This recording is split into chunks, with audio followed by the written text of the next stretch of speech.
সবগুলো বিশ্ববিদ্যালয়ে দলীয় ভিসি প্রভিসি নিয়োগ দেয়া হয়েছে। তিনি হলেন বিএনপির নির্বাচন পরিচালনা কমিটির সদস্য এবং একজন সোয়েটার ফ্যাক্টরির এমডি। যে কোনো দেশে কেন্দ্রীয় ব্যাংক হলো আর্থিক প্রতিষ্ঠানের নিয়ন্ত্রক সংস্থা। এটি সরকারের ব্যাংক হিসেবে কাজ করে।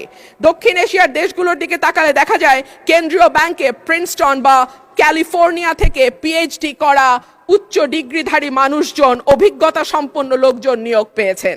অন্যদিকে বাংলাদেশে নতুন সরকার গঠনের পর যিনি নিয়োগ পেয়েছেন তিনি হলেন বিএনপির নির্বাচন পরিচালনা কমিটির সদস্য এবং একজন সোয়েটার ফ্যাক্টরির এমডি।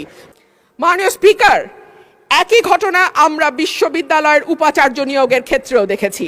সবগুলো বিশ্ববিদ্যালয়ে দলীয় ভিসি প্রভিসি নিয়োগ দেয়া হয়েছে। দল করা দূষণীয় কিছু নয়, কিন্তু দল না করলে যদি নিয়োগ না হয় সেটা দুর্ভাগ্যজনক।